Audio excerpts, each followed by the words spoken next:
Last night I made this sketchbook, so let's have a look inside. I'm not too sure about this piece. Not everything turns out the way you expect and hope.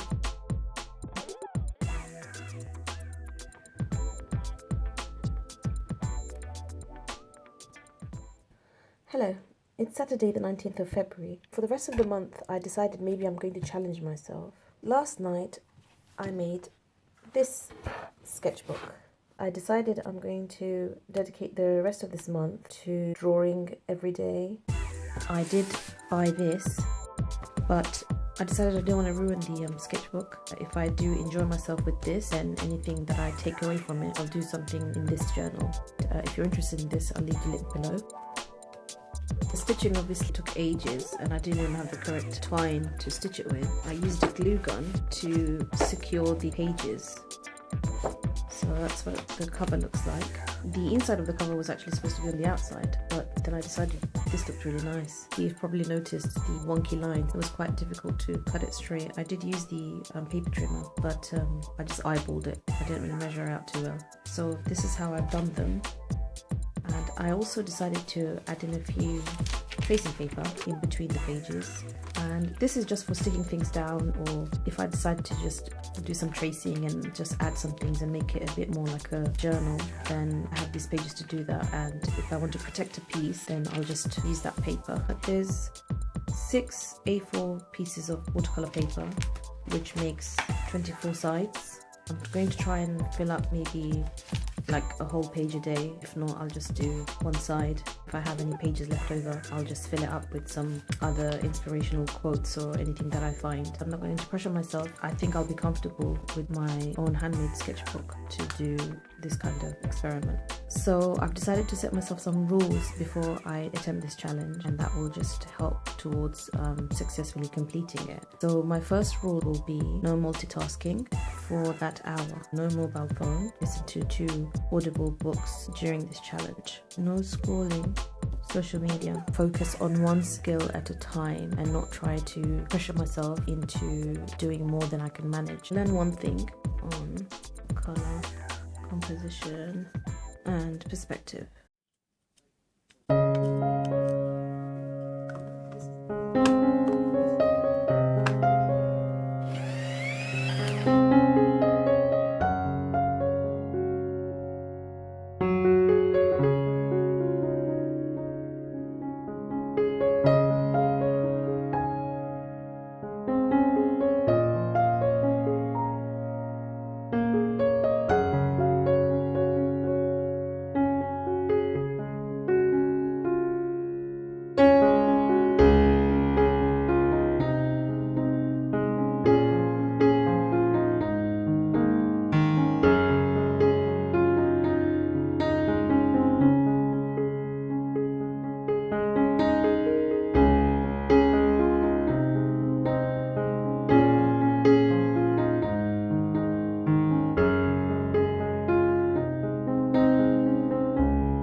is actually the 2nd of March, so I'm a couple of days behind. I did do some sketching, but I wasn't too happy with them, and I decided there's no point in painting if I'm not happy with them. After this, I'll show everything that I have done so far to fill this handmade sketchbook.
Day 7 is complete. I can show you everything that I have done in this book as part of my 7-day challenge, which ended up actually being more like an 11-day challenge because life just got in the way. So this was the first piece I did. I'm really happy with the way it turned out, and I did take my time. Also, I did switch off the camera between some of the stages because it's a bit difficult to really immerse myself with the camera looking down at me. I was listening to the autobiography of Malcolm X when I was doing this piece because I enjoyed myself and I was actively listening to something whilst drawing and painting. It reflects on this piece. I mean, it's going to be hidden in the sketchbook.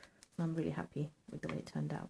So that's day 2. Even though it didn't seem like there was much detail, it was really difficult because at the time when I took the picture, it just looked like just one big blob of red. When I was sitting down to paint it, I observed all the details and you could see the different shades of red coming in and out. I think for my first attempt at getting the angles and the shading correct, I don't think it's too bad. This was a good experience and I enjoyed doing this piece. I'm not too sure about this piece, so I think I did an okay job at making the light reflect off the feathers. I think I was just thinking I'm going to end up overworking the paint, so just left it at that. Sometimes I know it's good to leave aside a drawing or a painting and come back and look at it. I could have added a bit more detail to the background, but I think towards the end I had enough of this piece and I just wanted to move on.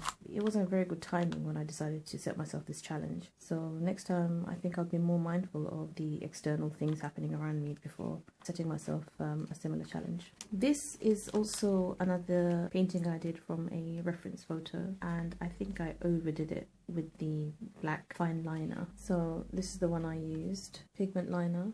I would have liked it to be a bit more loose. I wasn't expecting too much going into this challenge, and obviously the days that I missed, those were unavoidable. I did actually stick to it and managed to finish the 7 days drawing challenge. This was on day 5 and I'm quite happy actually with this page because I sort of used my own colours a little bit just to make it a bit different.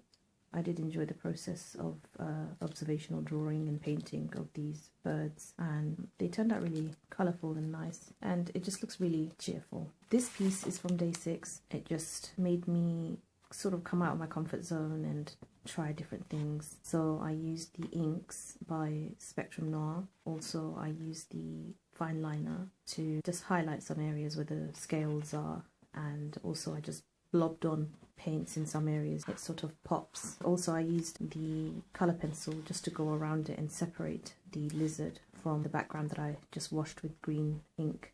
This was my first attempt at doing a lizard. Next time I think I'll be a bit less rushed and take my time and let it dry on its own, because I did try to speed up the process by using the heat tool, which just pushed the ink everywhere. And this is day 7, which turned out way too dark. I think throughout this challenge, one of the constant struggles I found was with the lighting in my room, because it was really dreary and rainy, and I think I just kept on trying to emphasize the dark areas until it all just kind of spread into each other. So I decided to show this because not everything turns out the way you expect and hope it will. So I started off very well in the way I was doing this piece, and then from there I just continued going on and on and on until I overworked the painting. I might attempt this again. This paper is not very expensive. It obviously can't really take much water, especially if I'm going to be working with the same inks. That's it for this vlog. Thank you for spending this time with me, and don't forget to subscribe for similar upcoming videos. See you in the next video. Bye.